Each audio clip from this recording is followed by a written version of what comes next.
And there will be people standing in front of me who are committed Christians, people who are curious about the Christian faith, people who maybe have never been in a worship service before, and I'm going to gather in here. That's what happens every year in August, and friends, that's what I live for. Fact is, you all deserve a lot of credit for being here today. I know that many of you were up way too late last night. 2 people turned 21 today in this room. You're not required to be here. And God knows there's 1,000 things you could be doing, and there's a lot of people sleeping right now. But you've chosen to be here. You've chosen to stand and sing. You've chosen to pray. You've chosen to listen to me. You've chosen to connect in this, what is, I trust, always the largest student gathering of the entire academic week. I checked with Coach Grosser just before chapel. It was 112 football players. And my goal is that we always have more here than there is in there. As for me, this fall carries with it a sense of urgency, doesn't it? I mean, you know, this is my last year, right? Only 28 chapel services to go for me, and soon, in a few minutes, only 27. And they're going to go quickly, and soon I'm going to be a part of your past and I'm part of your future. I'll be merely another of a long list of people who have stood by waiting for the cicada to start to sing as we waited for your return. I've said to you, many of you, that I want this to be just a great year. I'm going to savor every moment of this academic year. I'm going to remember everything that happens every day. And I'm going to ask your help in making this, for all of us, just an epic spiritual year.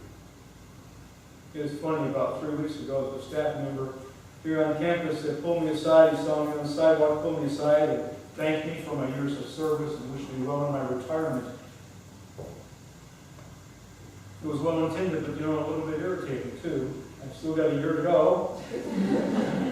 Let's not say each goodbye to each other today. There'll be plenty of time for that later on. Let's live it to the max for as long as we can. You don't often see cicadas. They're up in trees, but sometimes you see their skins that they shed. You can find their skin shells on the ground. They're fragile and delicate and empty. And when I look back on that day when I came to Baker so long ago, when I looked ahead 4 years from then, I realized that I was a mere shell of the person that I became. That I had grown out of that shell. That I left that behind. That I was a new and different person just 4 years later. It happens to each one of us each year, doesn't it? I mean, whether you're new in school or you've been around here for a long time, think about it. You are not the person you were last August.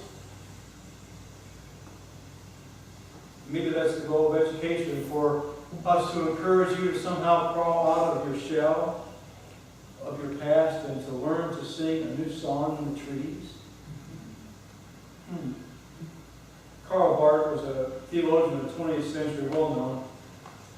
He said once that the most frightening question a Christian could ever ask is, what if Easter is true? What if butterflies really do come out of cocoons and cicadas escape their shell and sing a new song of promise in the trees? What happens if dead people really live again? And you and I leave behind old songs, tired songs, songs of oppression that we have sung for too long. And what happens if we actually sing a new song? What happens if we come to life? What happens if none of your old excuses are staying put, or staying unchanged, or staying unaffected, or staying in a rut? What if none of those excuses have any power over you anymore? What if Easter is true? What happens if Easter really is true? What's it going to be for you this year? School years are always hard. And before it's over, you're going to be really tired. You're going to be really out of patience with each other. You're really out of money. The spring semester is always harder than the fall semester. And by spring break, we're all burnt out. And the last quarter of the year is absolutely horrible. I've been here for 21 and a half years. I'm telling you that's the way it's going to be. What will your resurrection song be? What will you sing? Let's read the scripture of the day. Chris, would you put that up? One of my very favorites from Jeremiah, first chapter, the call of Jeremiah. God coming and speaking to Jeremiah. You see why it's apropos to your situation. The word of the Lord came to me, Jeremiah, saying, before I formed you in the womb, I knew you. And before you were born, I consecrated you. And I appointed you a prophet to the nations. And I said, oh, Lord God, surely I don't know how to speak. I'm only a boy. The Lord said to me, do not say I'm only a boy. For you shall go to all to whom I send you, and you shall speak whatever I command you. Do not be afraid of them, for I am with you to deliver you, says the Lord. The Lord put out his hand and touched my mouth, and the Lord said to me, now I put my words in your mouth. See, today I appoint you over the nations and over kingdoms, to pluck up and to pull down, to destroy and to overthrow, to build and to plant. That's God's promise for you. God is promising you that today, this moment, this semester, this year. God's promise to you is that wherever you go, wherever you are, no matter your age, you can be God's voice. You can find God's purpose. You can be that voice of compassion, the voice of support, the voice of honesty, the voice of integrity on this campus, in your living situation, in your classes, in here. I know, each one of you is faced each day with unbelievable, complicated, confusing, ethical choices. Every day you're faced with those. And honest truth be told, I would love to shield you. I kind of like feel like your dad would. I would love to shield you, safe and secure from all harm. I would like to shield you from all the tough choices that you ever have to make. But none of us who work here, we don't shield you from tough choices. Because when college is over, no one will shield you there either from tough choices. And we all know that for yes to matter, no has to be an option. So this day, the beginning of this school year, the whole world stands silently, waiting to hear your song. Waiting to hear that first crack of the shell. A new life emerges. I wonder, what will your song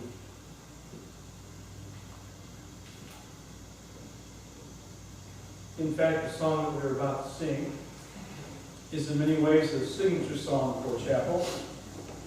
We always sing it, the last song of the first chapel of the year, and it will be the last song of the spring chapel. It will be May the 8th at 11 o'clock. It's Dead Day in May. The last song that we will sing of this academic year. It is not necessarily a religious song in its origin. It has all kinds of religious meaning for who we are with and for each other here. Let's stand and sing it together. We are one.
grace of the Lord Jesus Christ, dear friends, to live this day as a disciple of Jesus, to reach out and concern and service to all the world, and to live a new life, a resurrection life, an Easter life, here and always. In the name of the Father, the Son, and the Holy Spirit. Amen. Amen.